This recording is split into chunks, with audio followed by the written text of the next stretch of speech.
Hi, this is Braden Holtby. Hey, this is Tanner the Bulldozer Bozer. Hi, this is Brian Burke from Toronto, Ontario. This is Daryl Sutter. Hello, everyone. I'm Carly Agro from Sportsnet Central. This is Jay Onright. This is Quick Dick coming to you from Tofnell, Saskatchewan. Hey, everybody. My name is Theo Fleury. This is Kelly Rudy. This is Corey Cross. This is Wade Redden. This is Jordan Tutu. My name is Jim Pattison. Hey, it's Ron McLean, Hockey Night in Canada and Rogers Hometown Hockey, and welcome to the Sean Newman Podcast. Welcome to the podcast, folks. I hope you had a great weekend. Happy Monday blues. Hopefully haven't sunk in for you. It's a great day here at the podcast studio as we got a great guest. But before we get there, let's get to today's episode sponsors. Carly Clausen and the team over at Windsor Plywood. They are the builders of the podcast studio table. For everything wood, these are the guys. I was creeping on their Instagram page before I started, and they got some nice chunks of wood sitting in there, folks. Like, you want some character wood, go check them out over at Windsor Plywood. I mean, they just got slabs of wood you don't find everywhere. So whether we're talking about mantles, decks, windows, doors, or sheds, when you want quality, stop in and see the group at Windsor Plywood, or do what I've done, go creep it on their phone and check out their social media pages and to see some of the cool stuff you can get involved with and get involved into your house. Give them a call, 780-875-9663. Mortgage broker Jill Fisher. Now, obviously, name says it all. She proudly serves the areas of Lloydminster, Bonnyville, Cold Lake, and Vermilion, and she's looking forward to working with you for all your mortgage needs. As I mentioned last week, like mortgage rates right now are crazy low. And if you don't know where your mortgage is at, maybe make a call and give her a call, 780-872-2914, or visit her at www.jfisher.ca.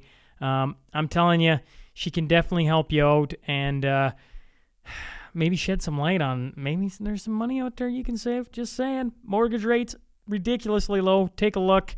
Give Jill Fisher a call today. Clay Smiley and the team over at Prophet River, the boys and girls for that matter, over at Prophet River. When it's guns and ammo and accessories, these are the team here in Lloydminster, and they not only serve Lloydminster, they serve all of Canada. They made a name for themselves back in 2002 when they first started, operating out of Clay's garage and importing firearms from the United States, going through all the paperwork and hasslement of what I can just imagine that'd be. Now, if you're wanting to do anything gun-related, you want some ammo, you want some accessories, check them out at profitriver.com today. I promise Clay and team will not disappoint you. Trophy Gallery is located downtown Lloydminster as Canada's supplier for glass and crystal awards. Business owners, this is the perfect way to show your appreciation for your staff. Clinton Graves these luxurious awards right in store, and the variety is redonkulous. Take a look online, and you'll see for yourself. trophygallery.ca. All sizes, all shapes, all price ranges. Contact Clint or Dean at Trophy Gallery, downtown Lloydminster today, Canada's awards store. Jen Gilbert and team over at Coldwell Banker Cityside Realty have been serving Lloydminster and area for over 40 years, since 1976. They're passionate about our community, and they pride themselves on giving back through volunteer opportunities and partnerships as often as they can.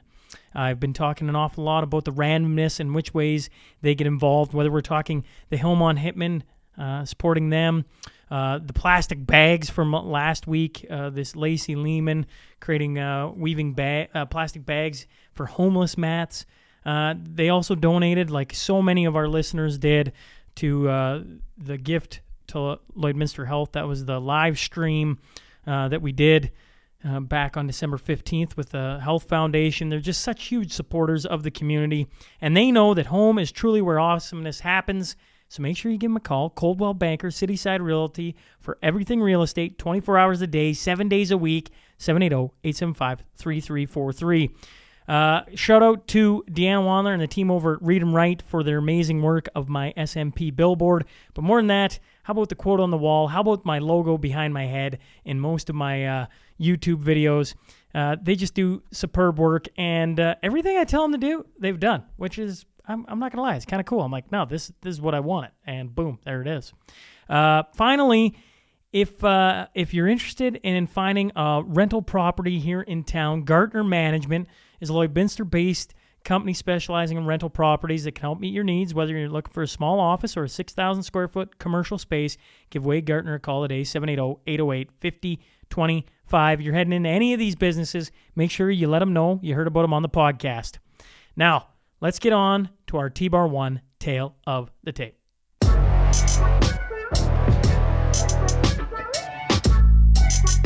Originally from Saskatoon, Saskatchewan, he got his start by being trained by Stu Hart of Stampede Wrestling. From there, he traveled the world: South Africa, Portland, Japan, Puerto Rico, Mexico, you name it. He wrestled all over the world. Since then, he got his start into movies and has been seen in such movies as X-Men, Troy, Halloween, Scorpion King. I'm talking about Tyler Main. So buckle up, here we go. This is Tyler Main, and welcome to the Sean Newman Podcast.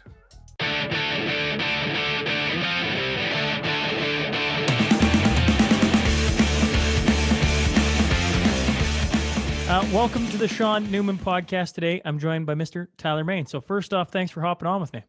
Hey, thanks for having me, man.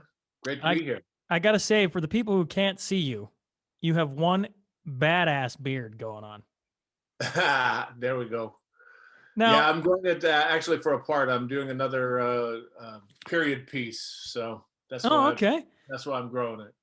Well, I got to say, I'm sitting here back in the oil patch. I got to shave every second day. I miss growing a good old beard, but I don't know if I've ever had one that looks as good as that. I've had it bigger, for Halloween too and that, but I just had to trim it up a little bit because it's getting a little unruly. Even though it is, we are quarantined and stuff. I still got to live with myself, and my wife's got to live with me too. So, well, let's talk about it. When I first reached out, I stumbled upon you because you're originally from Saskatoon, and being from Lloydminster, I was tracking down notable people, and you've done some pretty interesting things in movies, sure. For a lot of people, I can't remember. All I've ever heard of was the highlights of Stampede Wrestling. But I mean, you're a guy who trained with some of the best in the biz, that type of thing. But maybe we could just start with growing up in Saskatoon and how in the world you went from wrestling to movies and everything in between. Yeah. I was a tall, skinny kid, glasses, braces. I was dyslexic. And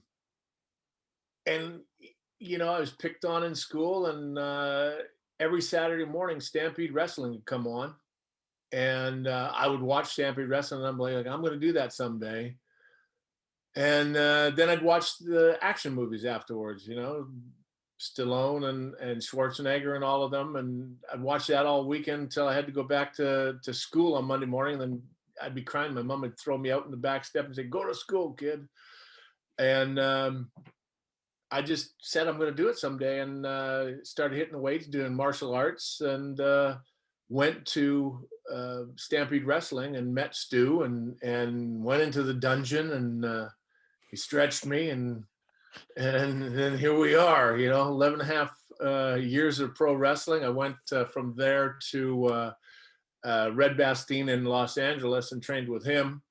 And after that, I just traveled the world and was tagged with Kevin Nash for a while, and then went independent, Japan, Germany, Austria, England, South Africa, Yugoslavia, you name it, Well, I have to assume by the time you went to meet Stu, you weren't a tall, gangly kid with braces anymore. No, I got rid of the braces. I was still a little skinny, but they packed on the way. I started in the wrestling, probably when I was 19, 20, somewhere in there, 18, 19, 20, started training. And then in 86, 86 Christmas Day, I started my pro career in Portland, Oregon for Don Owens in the NWA. I was born in May 86. So Yeah, you got a couple of I find it fascinating. As you can probably tell by my teeth, everybody loves to comment how I'm missing the front chiclet. But I find you gotta be a hockey player, huh? Yeah, absolutely. Yeah. I've traveled a good part of the world playing hockey, and I feel like I live a little bit under a rock or a box because I get to now with the podcast, I get to stumble into people who've done the same thing, just in very different. Like, that's what intrigued me. The movie thing is cool, and I hope we get to talk a bit about it. But the wrestling thing I find fascinating that you've toured the world wrestling. And, as a kid, I grew up watching the WWF, and out on the farm, we only had two channels. It was either, I don't know, I don't even know what the other channel was because who cared? You had the Hulk, Right. the Hulkmeister out there just whooping, and the Ultimate Warrior and everybody else, right? Like it was, that was, I mean, it's got such a cult following, right? And Yeah, yeah. I get why, with the Stampede wrestling, you were like drawn in, like I get it. But how, for people who don't know you, Tyler, how tall do you stand? About 6'8". So I got a little bit of height. And then when I was at the heaviest wrestling, and I was about 358, 358? 358 at 6'8". And one of the highlights of my wrestling career is I was one of the last people to wrestle Andre the Giant, if not the last people, in the Tokyo Dome in Tokyo, Japan. So yeah, it's I've had a it was a great wrestling career. What was wrestling the Giant like? It was fantastic. I mean, it was in, of course, his latter part, and I was there to make him look good, and he's a fantastic guy. And when he went to pin me, he goes, "Oh, sorry, boss," and I mean, he landed on me, and it was just like, I was like, "Oh, get off!" He's like, "Just a minute, boss. Just a minute, boss." And then he thanked me, and it was just such a pleasure working with Andre the Giant. Oh man, there is an absolute legend, isn't it? Yes, yeah. That man So, was, I mean, 6'8" you're no small fry, but Andre was giant amongst giants. yeah, I mean, he made me look like a toothpick. It was crazy. He was a big man. I mean, his hand was like the size of a baseball glove. He'd cover my whole face with it. It was just crazy. Big dude. How do you go from Calgary and Yeah. training? Actually, I want to wind it back. You said you started taking a martial art. What did you start taking? I trained with Dwight Shear. So Okay. it's karate, and I took some judo and some jujitsu, and I've done a little bit of different styles throughout the years. But I started with Dwight Shear in Saskatoon, yeah, way back when. Are you still, do you still train? No, not really. I still do the weights. I still do stuff like that. I should have kept it up, but it's like, it's just one of those things. Things start to hurt, and you're like, okay, you got good intentions, and you're like, forget it. But I pull it out whenever I have to, for doing fight scenes in the films and things like that. But dust it off a little bit, and away we go. Well, how do you get like when you start with Stu Hart and you're training there? Yeah. Did you do Stampede wrestling then? No, I never did. I've Just never trained. actually wrestled in Canada. Really? Never had a professional match in Canada my career. Isn't that Really? funny? Yeah, that is strange. Yeah, no, never have. And so I was training with Stu, and then the WWF came through. Red Bastien was the West Coast booker for them, and he had a training camp, and he did the training camp that Sting and the Road Warrior went through. So I went through the camp just after them. Yeah. Well, I gotta ask, like, when you do a camp like that, is it just wrestling moves, or what goes into it? Yeah, I mean, all of that. It's like they teach you how to be a performer. First of all, they want to make sure that you want to be there.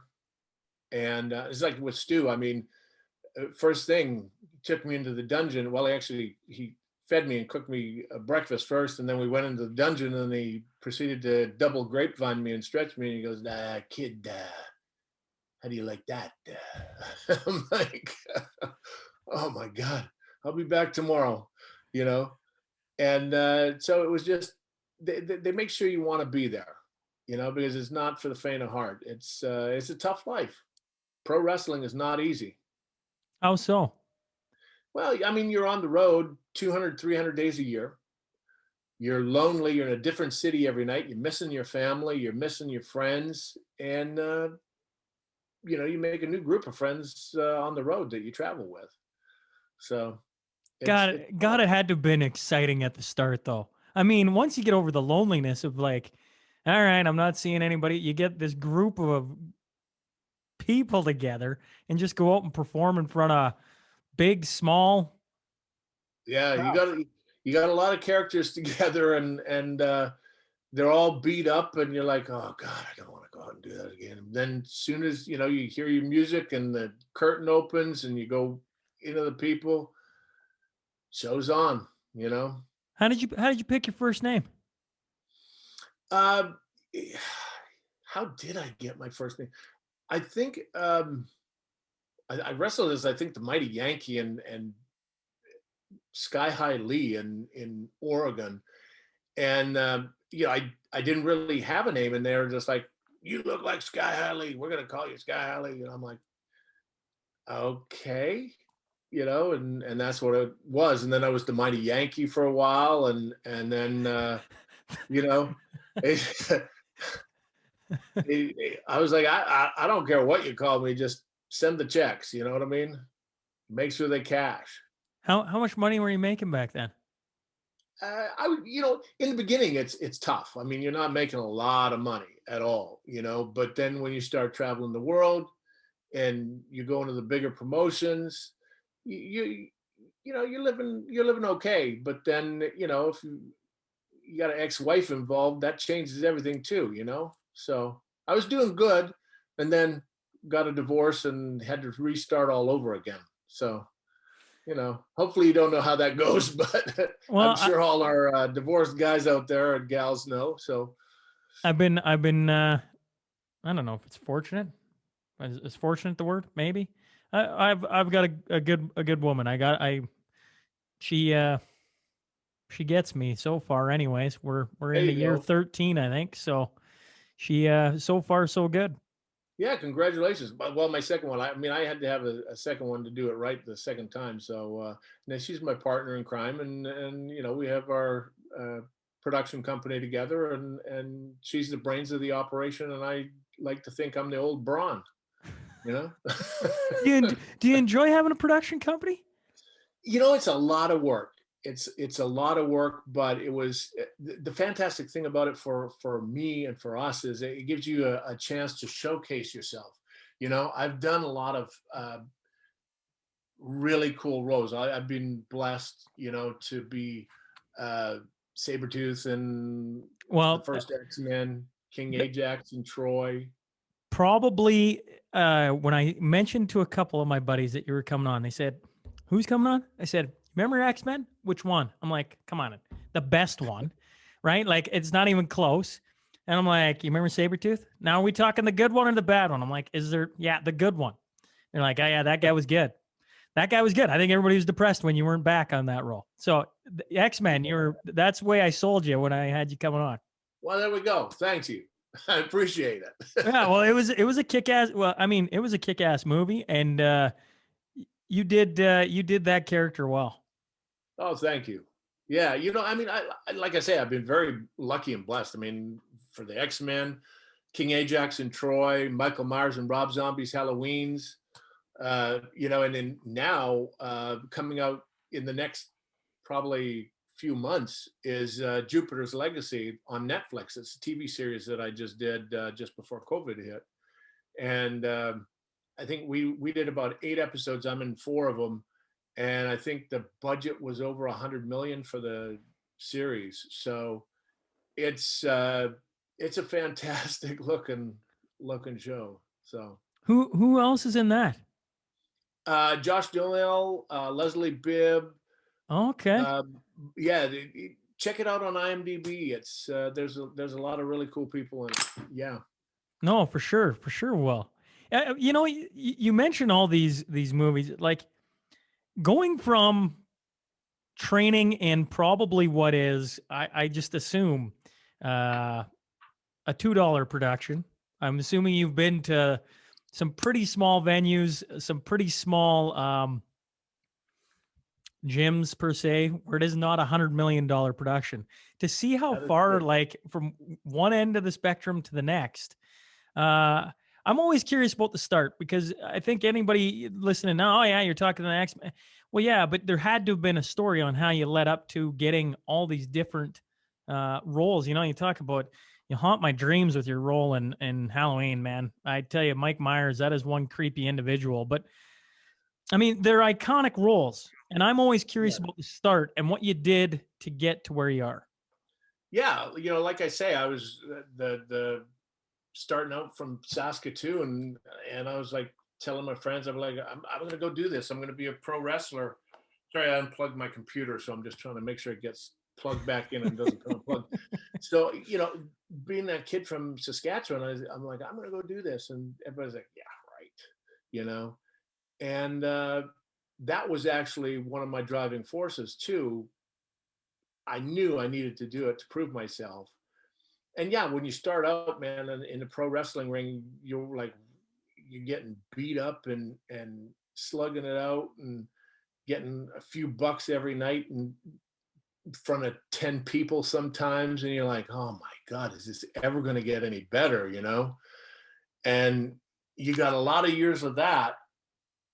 And then when you walk through the curtain at the Tokyo Dome or the Pontiac Dome, it's a different ball game. You know what I mean?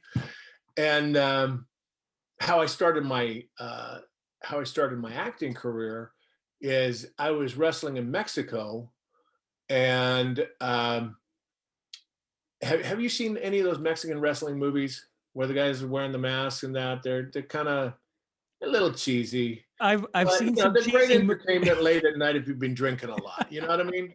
All right. So they go, okay, hey man, we want you to do this movie. And I said, well, first of all, I don't speak Spanish very well. And they go, don't worry, we'll dub it.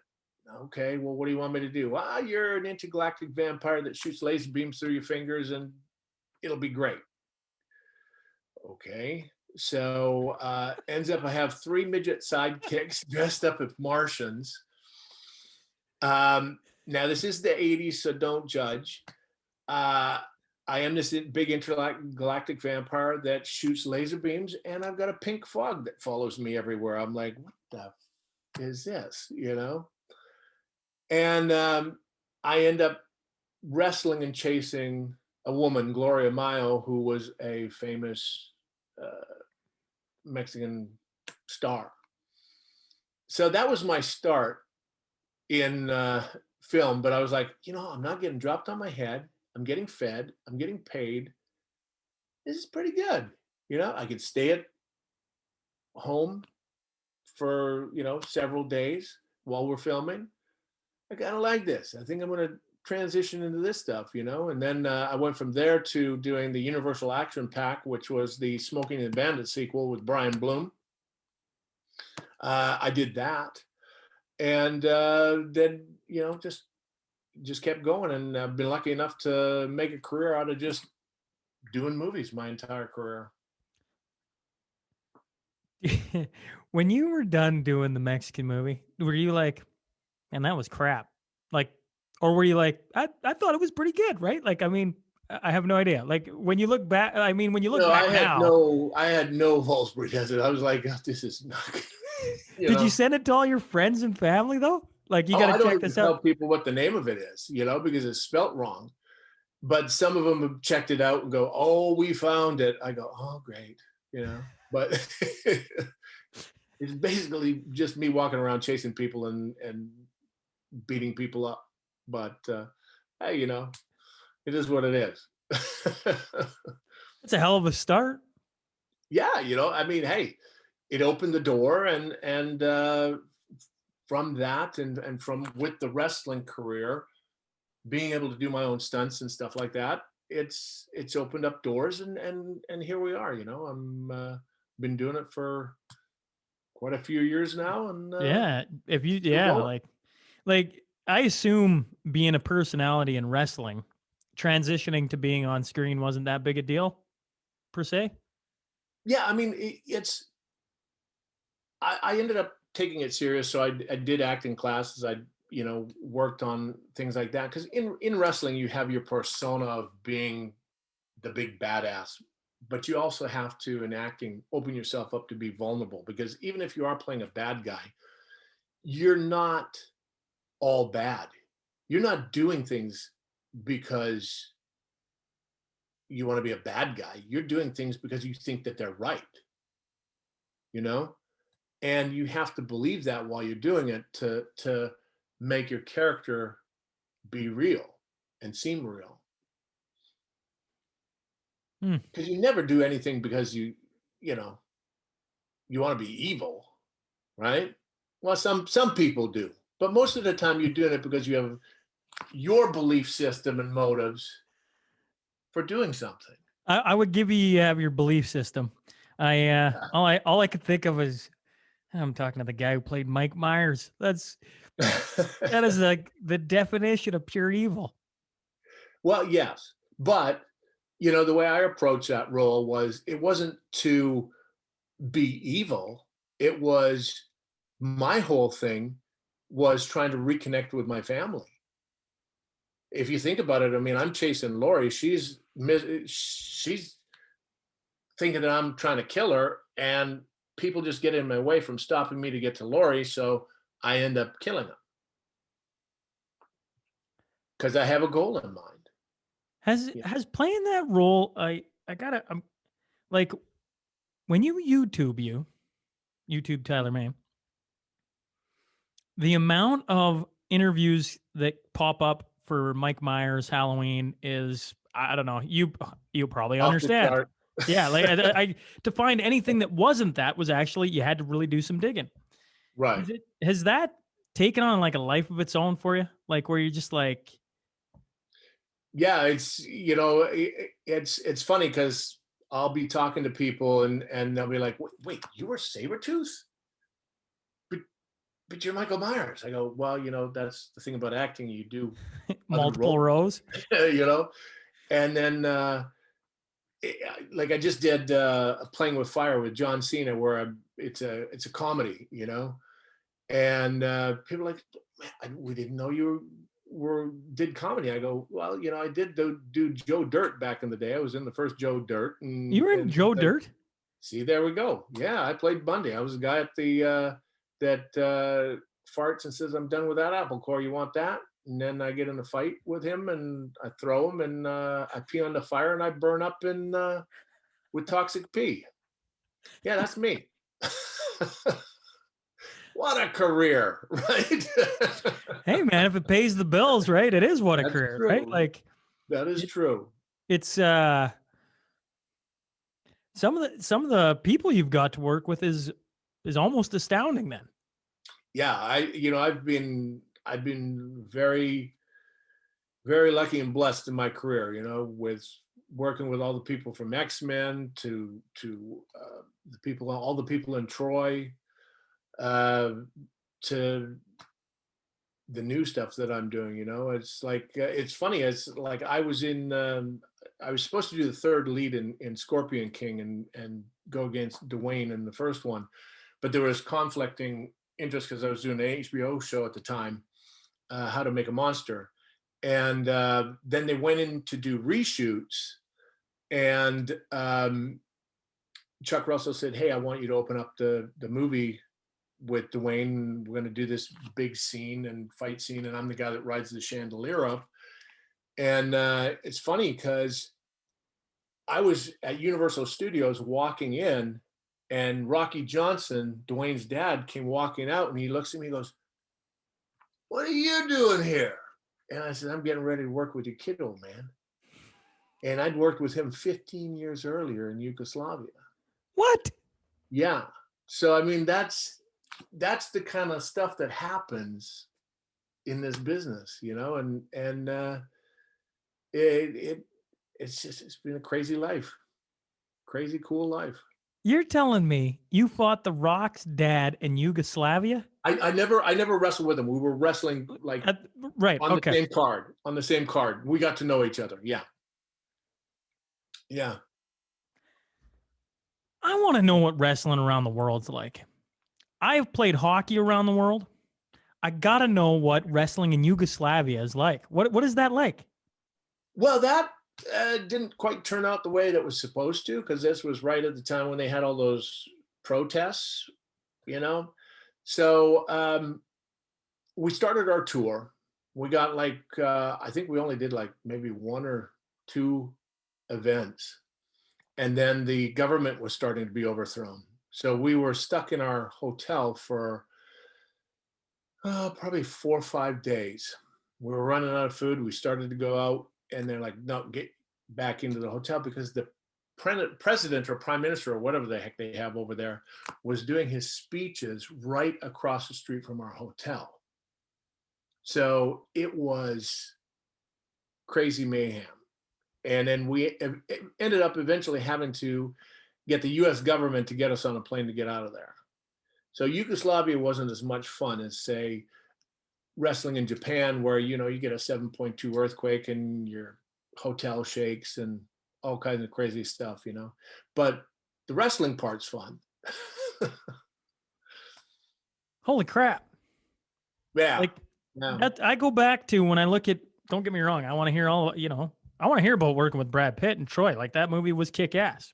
You're, yeah, you get handed, you know, you get your ass handed to you, so to speak. Well, at the end, yeah, yeah. You're a By the big Hulk. bat. By the Hulk. That's No. right. So you saw Sabretooth against the Hulk. So, It's true. It is true, isn't it?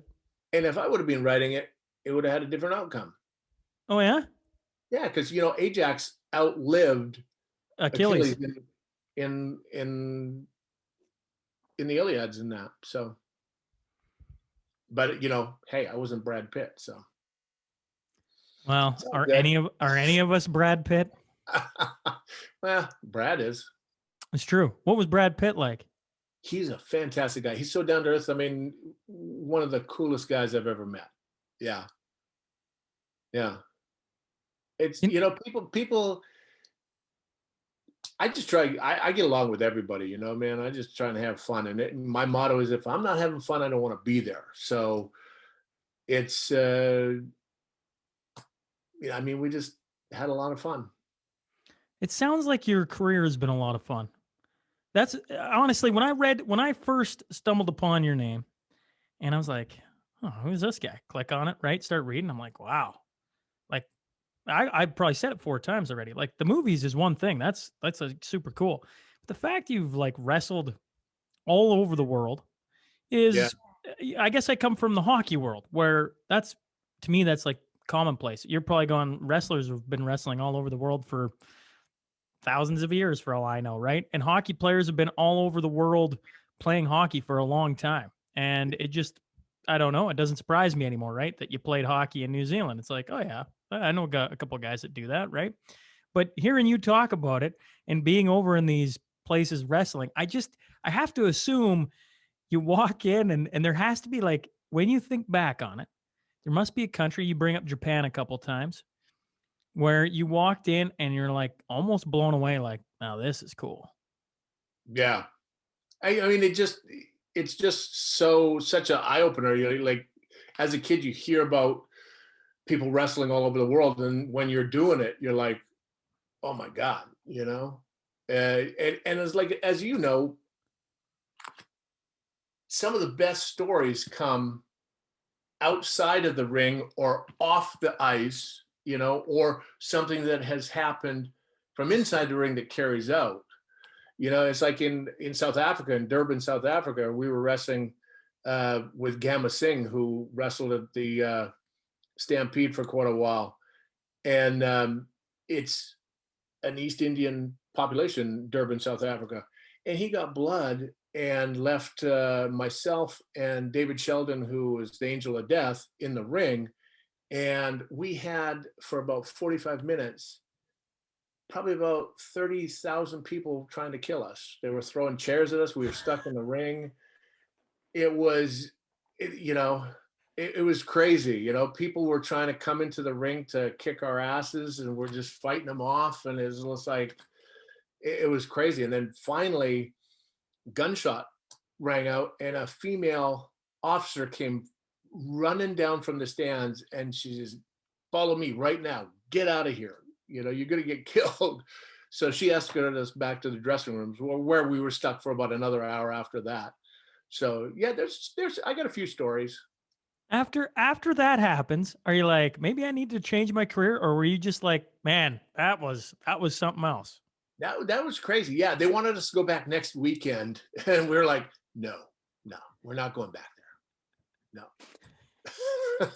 What was traveling with a group of guys to different countries like that? I mean, were you guys out on the town every night, or were you just like, I don't know, were you well-tuned athletes that were meditating and getting ready for the big show? Yeah, we were well tuned on where the next bar was. It's just like, it depends on who you travel with and where you're traveling. It's like in Japan, I was lucky enough to be over there with, Dr. Death, Steve Williams, and Davey Boy and Dynamite and that. So I got to hang out with some of those guys, and they showed me the finer places because they'd been there for several times, and it's just every place is a different place. Like it's, you go to a different city, it's you find the things to do and pass the time until you got to do your thing, and then you get out. You've mentioned some of the crazier stories on maybe the negative side of it. You must have a couple of places that you just like, I could hang my hat here. Like, this is a fun place to wrestle in. Oh, wow. Yeah. I mean, shoot, I just thinking of Cape Town, South Africa. South Africa? Beautiful city. Some of the best food I've ever had in my life, and that was back probably early 90s, beginning late 80s. And Japan was nice. Germany was really nice. We stayed at a few castles over there.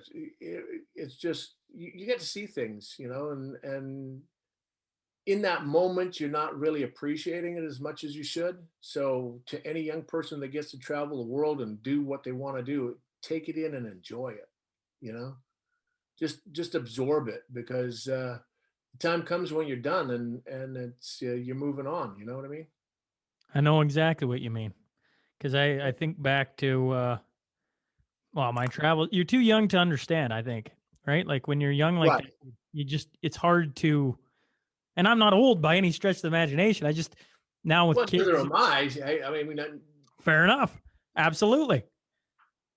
But so, I mean, but at the end of the day, a little bit of age gives you a little more perspective. that is And true. A little bit of wisdom. when you're sitting there and you're, 18, 19 years old, to even hell, I came back when I was 26. In that short span, you kind of just think you're gonna be able to do that for all the time, and then all of a sudden, time catches up, and Yeah, you feel like it's never going to end, and then you're like, wait a minute,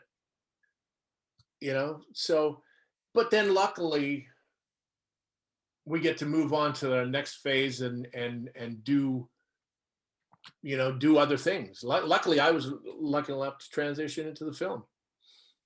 when you watched The Rock go from wrestler to I don't know, what do we call that? Absolute stardom? I have no idea. Yeah. Like as a Craziness. as a wrestler, he was electrifying, right? Like he was Yeah. somebody you wanted to tune into every single time he was talking. Yep. And then in his movies, though, like now, like I don't know if the guy turned out to be the president of the United States in 4 years. I don't know if it would surprise that many people. Right. Yeah. I mean, he has had a crazy, fantastic career, and he's got the look, man. He's got the charisma, and he's doing his thing. I personally wouldn't want to be that famous because, you know, you talk to those guys and they go, yeah, I used to be able to do something. Now they can't even go get their own groceries. You know, that's something, I don't know that I'd want to be that famous. That might be a little over the top. Huh? That might be a little over the top. Yeah, you know, I mean, when you can't go get your own groceries or anything like that, it's kind of like, I don't know. Well, I was listening to. I'm doing just fine, just where I am. You know what I mean? No, that's cool though. I think it was. I was listening to Matthew McConaughey. He was being interviewed by Jordan Peterson, and he was talking about his kid wanted to see a fire truck, and he had to weigh whether he takes him to see a fire truck and the mob of media that's going to come around it, or sheltering him from the media and then he doesn't get to see the fire truck, right? Right. I'm like, yeah, that's almost heavy in itself, right? Like I can't imagine. Yeah. Yep. It's craziness. Let's talk about a couple of your movies. You know, you mentioned right at the start getting your start in the Mexican movies. Did it just, as soon as you did one, did it just come easy?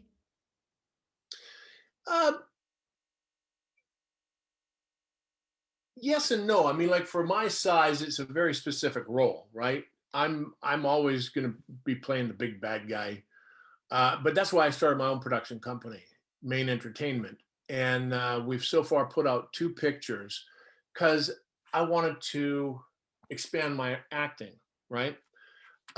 We've put out first one was Compound Fracture, and we just released in April Penance Lane. So if all your viewers haven't seen it, please check it out. They're out on the platforms right now. That's Compound Fracture and Penance Lane. Sweet. And we're working on a TV series right now called The Last Spartan.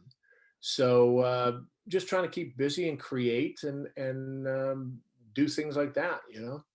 And enjoying it. Yeah, trying to. And I've got another comedy that I'm working on writing right now that I was writing this morning that I got to get back to you pretty soon. But, when you talk about, is that something you've always done? Writing stories and like writing things, or is that something that you've kind of grown into? I've grown into it. I've always been very visual, you know, and I've been like the idea guy. My wife was the editor-in-chief of Top Cow comic books for 10 years, and she was with Radical and a bunch of other things, and so they did The Wanted and Witchblade and did the Hercules movie with the Rock and stuff like that. So, and she's always been in that kind of writing, acting field and stuff like that. So I for our first couple of films, it'd be like we'd sit down, talk about it, and we'd have ideas, throw them around. I go, oh, this would be cool, you know, and she's the one that kind of pieced it together. But now I'm starting to figure out the format of actually writing a script and getting it down. And there's quite a bit to it. You know, it's kind of like a next progression for me from what I've been doing, like the wrestling, and then to get into the acting, I started studying the acting, and then boom, now doing this. And so it's just natural transgression through my life, you know. I tell you what, it's been. I bet you're going to be. I think you're going to be successful. Your story, the way it goes. I mean, it's just been a nice little progression there, and every time a door opens, you seem to seize the opportunity and carry on. Yeah, I mean, I like I say, I just want to have fun and just keep doing what I love. I mean, there's nothing for me better than being on set. I'm like a kid in a candy store when I'm on set, on a movie set, you know. It's just I just love it. That's what I live for. In any aspect, if I'm producing or, you know, acting, I just love being on set. It's just the vibe, the feeling of creating something and putting something together is just fantastic. And being able to tell a story.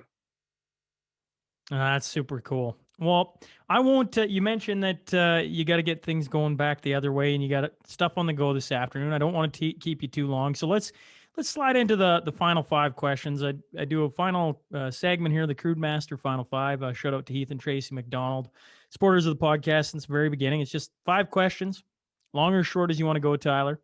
The first one I always ask is if you could sit down with anyone like I'm doing and pick between their ears and try and grab some of their stories, some of their wisdom, who would you want? Wow. I mean, I'd love to sit down with Steven Spielberg. I'd love to sit down and really pick Arnold's brain about how he did it. You know, um, I guess just anybody like that that I really, really admire that has done it. You know, to see how they do it and whether they do it differently at all from what they've done. Yeah, no, I get that. It's always interesting to see and hear how people earn their success. Yeah, you know, and it's like with acting. I mean, everybody comes into it differently. There's some people that are classically and I mean trained like Ian McKellen from X-Men. I come in through the door from a wrestling perspective, and boom, you know. So it's like, and I've been just very lucky to be able to learn from those people too. Yep. You know, I mean, I was able to sit down and talk with Ian on the set of X-Men a lot, and he taught me a lot, you know. And one of the biggest things that he told me about acting was less is more, my dear boy, less is more, and always check for boogers because they're big on the big screen. Did he actually say that? He said that. He said that. And then it's funny because we were at the premiere of X-Men, and Ian just kind of, I was sitting right behind him, and he kind of just closes his eyes and he turns around and goes, "See what I mean, my dear boy?" Because he had one for a little bit. So yeah. I gotta be honest. I've watched a lot of movies in my day. I don't know if I've ever picked up. I don't know if I ever stared at anyone's nose. Obviously, that is something that you worry about as an actor. Yeah, well, you know, as an actor, you hope that they're watching other things and looking at other things besides whether you got a booger or not. But you know, if you've blown a big snot bubble or something, but you know, it happens. You know, if you're in the moment and stuff. So If it's you being human as is being. very much so. If you could star in a movie tomorrow and be cast with one other person to be the co-star, so to speak, who would you want as your co-star? Oh wow. You know, like I say, growing up watching Schwarzenegger and Stallone and them, I'd love to do something with those guys. What's your Love favorite? What's your favorite Arnie or Stallone show? Oh, I mean, Conan, the Terminator movies, Yeah, yeah. the Rambo, you know, Have you the ever done a, Rocky. Have you ever Rocky. done? I mean, Have you ever done a movie like Arnie though, where he's the Terminator and he utters like what, like 3 words the entire movie? uh, I was Michael Myers, right? Oh yeah, duh, duh, duh. I am actually the only Michael Myers that said a word, and I think at the end of the second one, in probably the director's cut, I say to Loomis, "Die," as I kill him. No kidding. Actually, that's a So very good point. That just kind of left my brain for a bit. Is that hard to do when you just all you got is your actions? You got no words. There's yeah, nothing. it's just physicality. Hell, Man. and you can't even use your face. I mean, like, yeah. It was all with the eyes and the head tilts and the, you know, and just portraying that, and luckily I had wrestled, and so the physicality of that I could bring, Fourth. yeah, Yeah. and present the character. And it was funny because I got to know the editor real well. He ended up editing one of our movies, and he said, "Man, I thought that you guys had different masks with different emotions because it really looked like your face was changing in the mask and stuff." And he goes, "But it was just your eyes, you know, and the way you held your head." So it's it's a big compliment to be told something like that from one of the top editors. Absolutely. Yeah. If you could have a guy out of the WWE now as your tag team partner, and you came back for a Thursday night SmackDown, so to speak, or something, who would you take? Oh man. Boy, that's a good question. Um, I don't really watch that much now, but I'd have to say I'd probably go with the Big Show. Yeah, if he's still working, because I'd just throw him in there and go get him. Go get him, Tiger. I'd just come in and wrap it up at the end. You know what I mean? If you were gonna take one or have one celebrity come out with you on a night on the town, who would you want? Who would be the best time?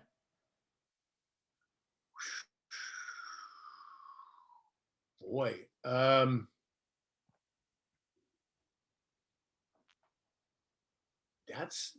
a tough question. Really?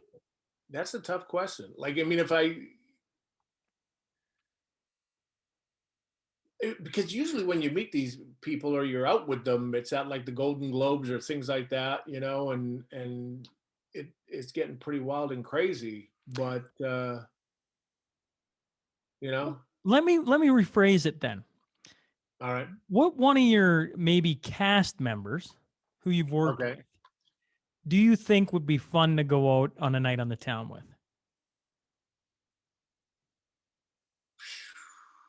Well, Ian's pretty crazy. Ian McKellen's pretty crazy. Is he? Yeah, he likes to have fun. Brad was a lot of fun to hang around with, but then see, you're talking about, you're getting that mob scene going there too. I mean, if so you'd rather just avoid that. Yeah, I mean, you get it to a certain degree, but if you go someone like that, you're gonna go crazy. I mean, it'd be like hanging around with like a Mario Lemieux or something in the hockey world or something. Now you're talking. Now you're talking, eh? I guess I don't even. I guess I just I wipe that clean. I'm thinking of a world where people are just going to interact normally, and you just get to go party with Brad Pitt, and the world isn't going to go crazy around him. That's the way my brain looks at it. Like, what would it be like to just party with Brad Pitt? Like, would that be fun? Or would Ian McKellen, you know what I mean? Like, that's, I guess, the way that I look at it. But in the real world, that's not how it happened. Because as soon as you walked in, it would be an absolute shit show, wouldn't it? Yeah. So I look at it as, who would I have the best time with if we were out doing something, Yeah. And that's a hard question to answer. So, but there's, and it's like, when you're filming and stuff like this, you'd be at, say, if we were filming on location, we'd be at the hotel bar drinking and having a good time, and there's lots of people, I mean, that's got to be some fun nights. Yeah. Right? Yeah. Especially if you don't have to work in the morning, For sure. But you're kind of like secluded, and you got all these like interesting characters from all over the world in a certain little spot, just having a couple sarsaparillas, and you just get to kind of tell some stories. I bet that is a pretty cool experience. Yeah. I mean, like in Malta when we were filming Troy, I mean, it would be Vincent Regan, myself, and Garrett Hedlund going out to have a good time, and we would have a good time. Your final one before I let you go is what's one lesson you've learned along the way? Wow. Enjoy the moment and respect everyone. So there's two. That's cool. That's certainly come off, Tyler. I appreciate you sitting down with me. It didn't disappoint. I'll leave you with that, because I was curious, watching your movies, and then understanding where you're from, so close to my hometown. I was wondering, what's a Saskatchewan boy who's been down south now for some time going to be like? And it's been very, very enjoyable. I appreciate you carving out a little bit of time for me. Yeah, no problem. I'm still that dumbass Saskatchewan boy, that was just lucky enough to go have some fun. Well, what do they say? You could take the boy out of Saskatchewan, but you can't take the Saskatchewan out of the boy. The boy, there you go. Yeah, and it you always got to remember where you come from, and we all put our pants on the same way, and it's just like I say, Try and have as much fun as you can doing it within reason. 100%. Well, thanks again. Hey, my pleasure, man. Thanks for having me on. And tell everybody to check out Main Entertainment and Compound Fracture and Penance Lane. They're on all the platforms. You heard the man. Hey, folks, thanks for joining us today. If you just stumbled on the show, please click subscribe. Then scroll to the bottom and rate and leave a review. I promise it helps. Remember, every Monday and Wednesday, we will have a new guest sitting down to share their story. The Sean Newman Podcast is available for free on Apple, Spotify, YouTube, and wherever else you get your podcast fix. Until next time.